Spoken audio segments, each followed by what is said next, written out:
ne parle pas comme tous les hommes. Pour cette opportunité que tu nous as donnée aujourd'hui. Nous sommes venus ici, Seigneur, c'est pour une belle conférence au sujet de ta parole. C'est pourquoi tu as dit dans le psaume de David, il est agréable et doux aux frères de demeurer ensemble. Accepte que ta présence soit au milieu de nous et que toi, l'ange Gabriel, qui ouvre toujours l'intelligence afin que les Écritures soient comprises, soient faites ainsi, Seigneur. Nous voulons que toi-même et toi seul, tu puisses régner en ces lieux, que tout esprit qui ne te confesse pas comme Seigneur et Sauveur ne puisse pas y demeurer.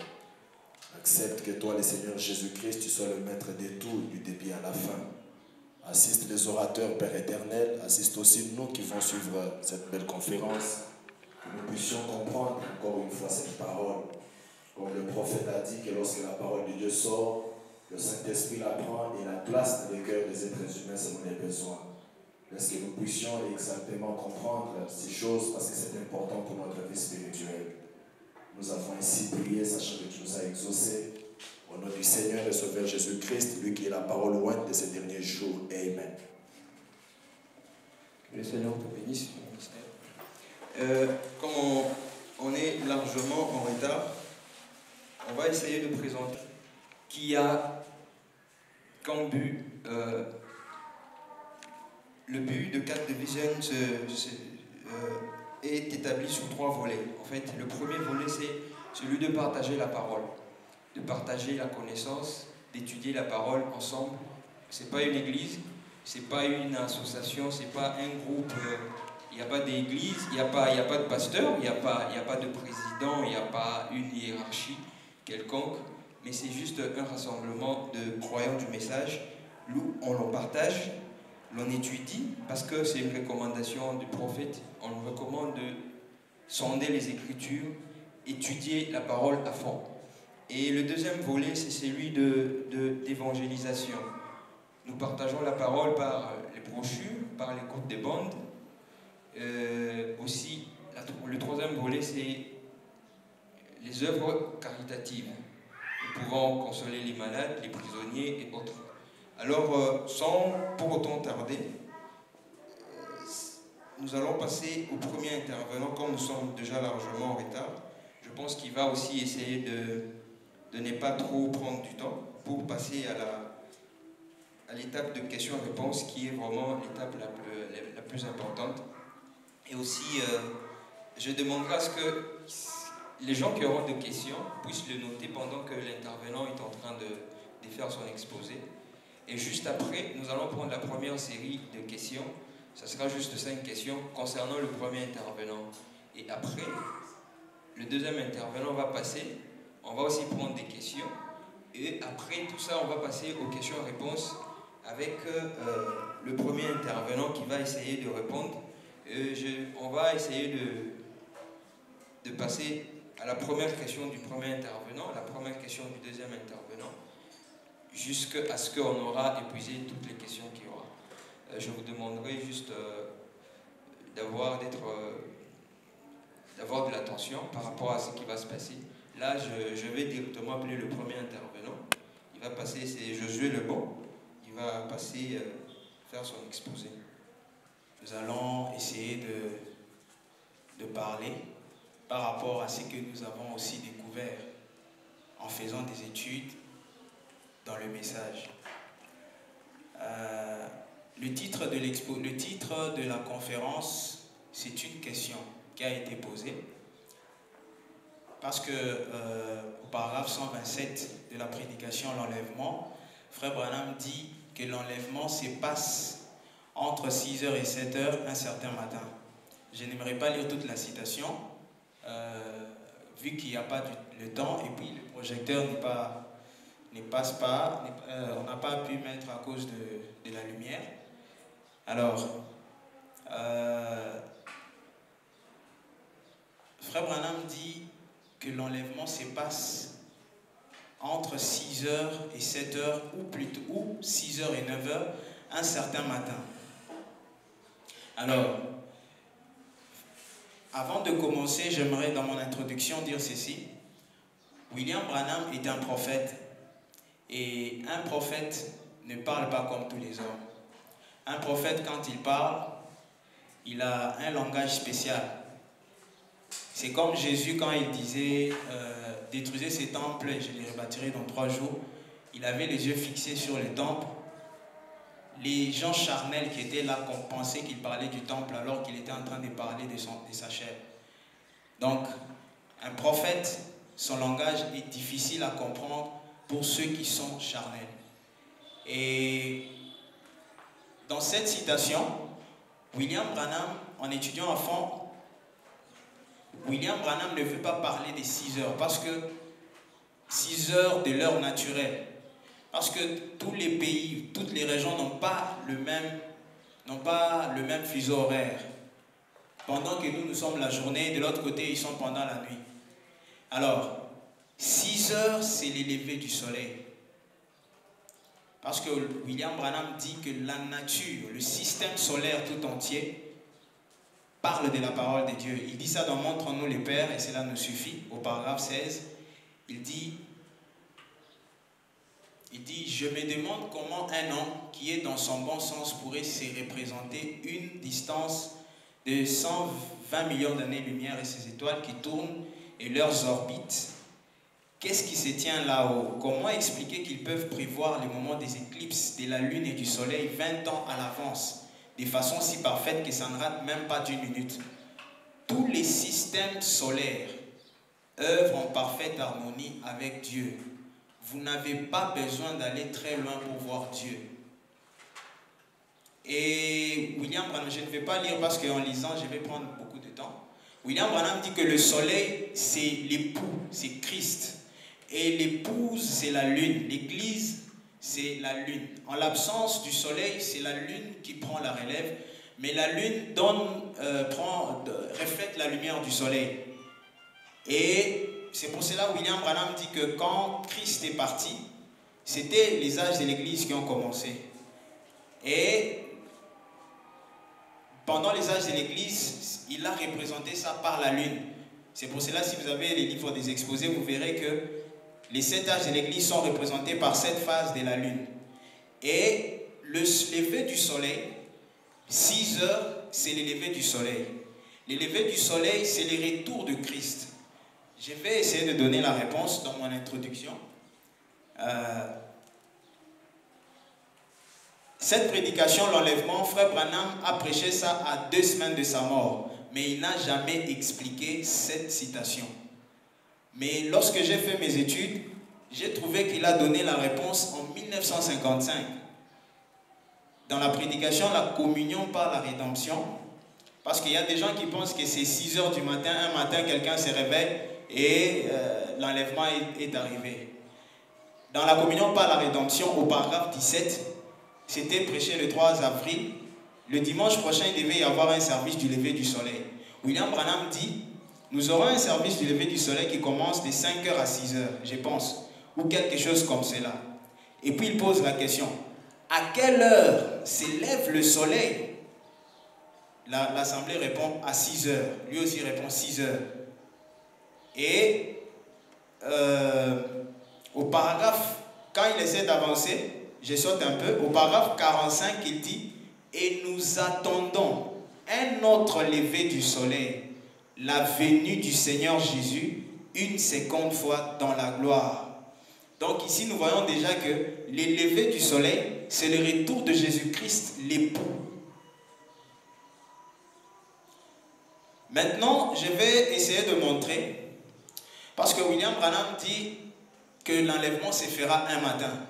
D'habitude, nous chantons « Dans peu de temps, le matin viendra ».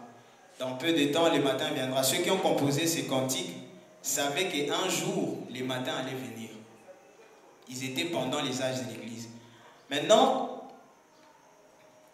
dans les 7 phases de la lune, je peux représenter ça sur les tableaux. Donc, nous avons ici le soleil qui est Christ. Quand le soleil se couche, c'est-à-dire Christ est parti.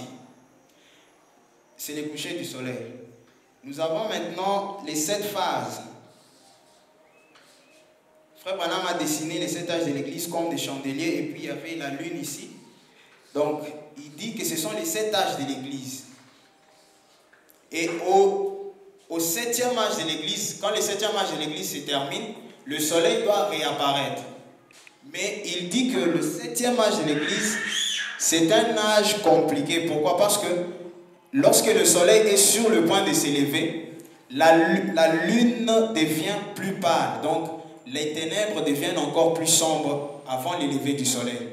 Et l'étoile, parce qu'au-dessus, il a montré les étoiles, chaque étoile représentait un messager.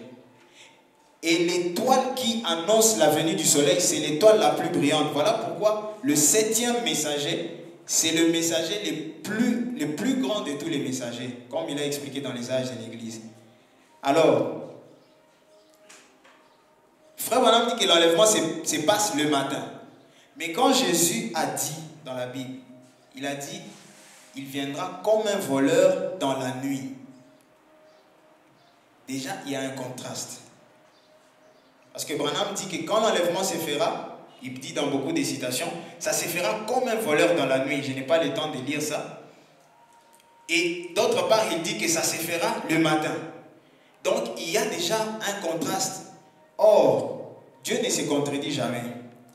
Frère Branham dit, s'il y a 2 écritures qui semblent se contredire, il y a toujours une écriture qui relie les deux.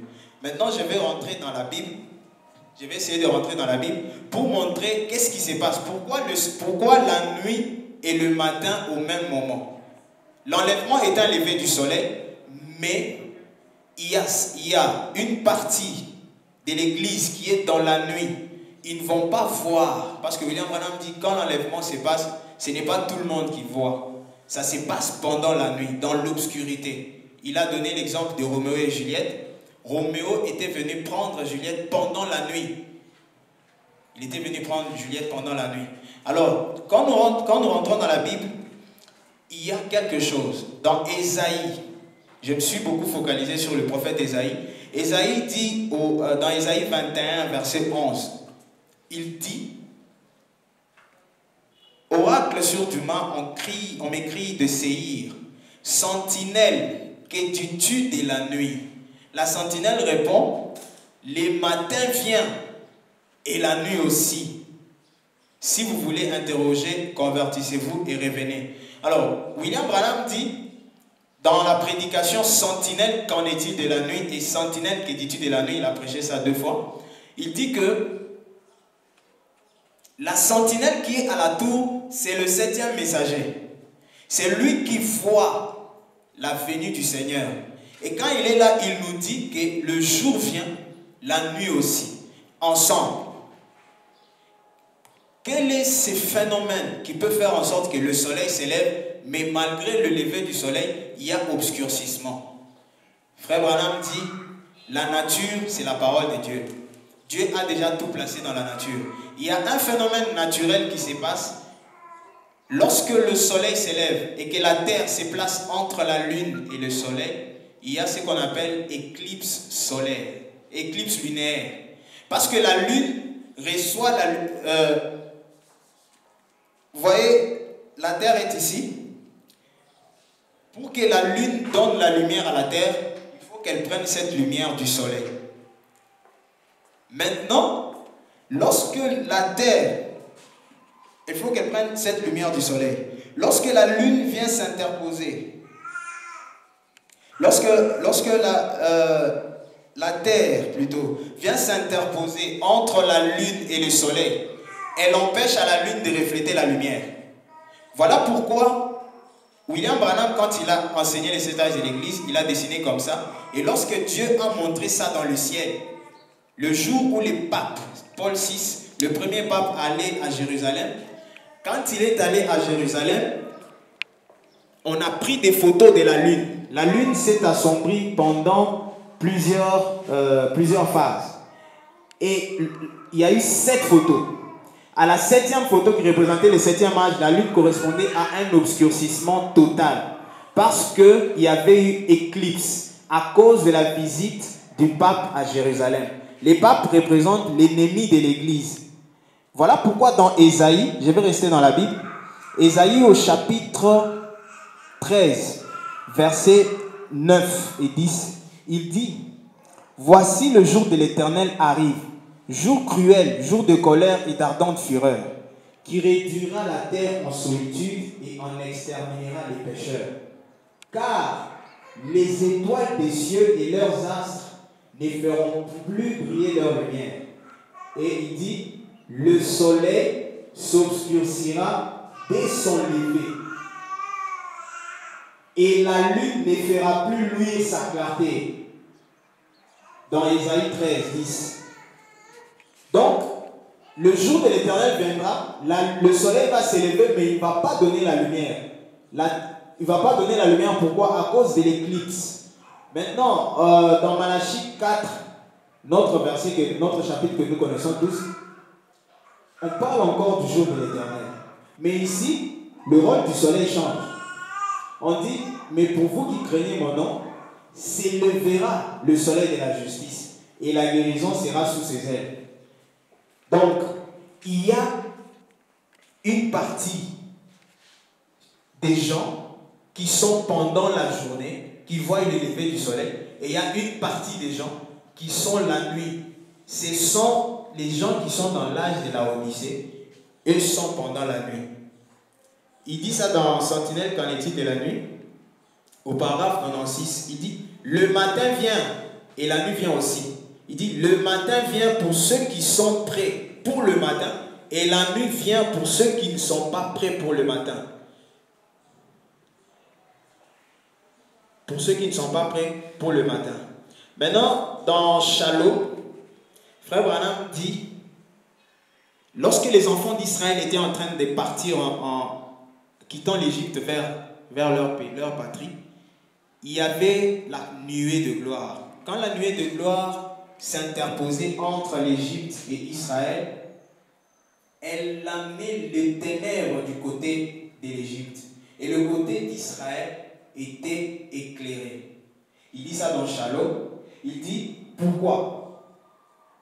Au paragraphe 33, il dit: mais en 1933, j'ai parlé ici du pape qui occuperait sa place et qui allait sortir de Rome pour effectuer une visite. Il allait aussi venir une chose étrange. Il y a eu une éclipse totale de la lune. Qu'est-ce? C'est simplement l'obscurcissement du reflet de la lumière du soleil. Et il dit: les papes font cela pour la communion, une bonne communion avec les voisins. C'est ce qui semble pour l'oreille naturelle la chose la plus merveilleuse qui puisse arriver. Mais pour l'oreille spirituelle, ce sont les ténèbres. Parce que quand le pape est allé à Jérusalem, c'est là qu'il a commencé les conseils œcuméniques des églises. Et les églises se sont réunies dans une union. Et William Branham appelle ça les ténèbres de la Odyssée. Christ, le soleil, s'élève. Parce que Branham dit dans C'est le lever du soleil, je n'ai pas le temps, on m'a imparti le temps. Dans C'est le lever du soleil, il dit: le soleil s'élève selon Luc 17:30. Mais quand le soleil s'élève, il ne s'élève pas pour tout le monde. Il s'élève que pour les semences. Voilà pourquoi il y a des gens qui ne verront jamais le lever du soleil. Parce qu'ils sont encore dans la Odyssée, qui sombrent dans les ténèbres. Je vais essayer de terminer. Je ne sais pas combien de temps il me reste. Oui, on vient de me dire qu'il me reste 5 minutes. Dans les 5 minutes, j'ai sauté beaucoup de choses. Peut-être dans les questions, on va essayer de répondre. William Branham dit, dans les 70 semaines de Daniel, il dit que aux nations, Dieu n'a jamais donné un temps. Le temps, l'horloge de Dieu, c'est Israël. Ça, je peux même lire dans la 70e semaine de Daniel, paragraphe 76. Donc, il y a un temps fixé, mais personne ne sait quand ce sera. Voyez, c'est un mystère, le temps des nations. Mais le juif, donc nous ne pouvons pas connaître les temps en regardant l'Église. Si elle a rétrogradé ou si elle avance ou parce qu'elle fait. Donc si on veut connaître les temps, on ne regarde pas les gens des nations. Il dit, on ne peut pas savoir par là, mais regardez les Juifs, le voilà les calendriers du temps. Dieu leur a fixé un jour, une heure et un temps bien précis, mais il ne l'a jamais fait pour les gens des nations. Donc, le temps de Dieu, l'horloge de Dieu, c'est Israël. Voilà pourquoi lorsqu'on a posé la question à Jésus-Christ, dans Matthieu 24, on lui a demandé le temps que sa venue, son retour et tout. Il dit que la génération qui verra le figuier bourgeonner, cette génération-là ne passera pas sans que tout cela ne puisse arriver. Et William Branham dit, le figuier bourgeonner, c'est quoi? C'est quand Israël redevient une nation. Voilà pourquoi je veux maintenant conclure. Les 7 âges de l'Église, William Branham dit que le messager vient toujours à la fin de l'âge.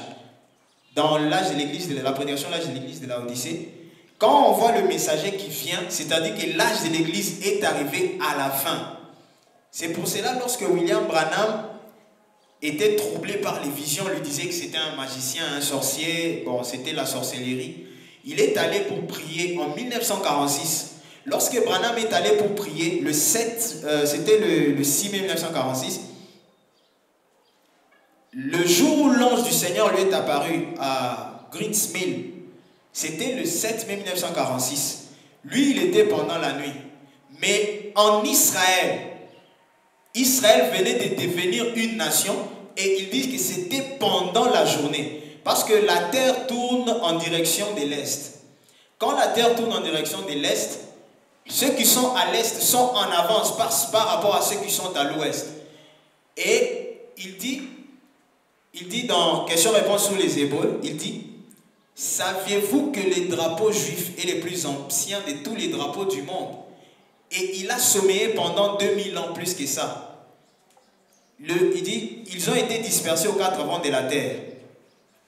Mais saviez-vous que le 6 mai 1946, ces drapeaux a recommencé à flotter sur Jérusalem? Savez-vous que le 7 mai 1946, l'ange du Seigneur m'est apparu ici et m'a envoyé dans le monde pour apporter un réveil dès le lendemain matin?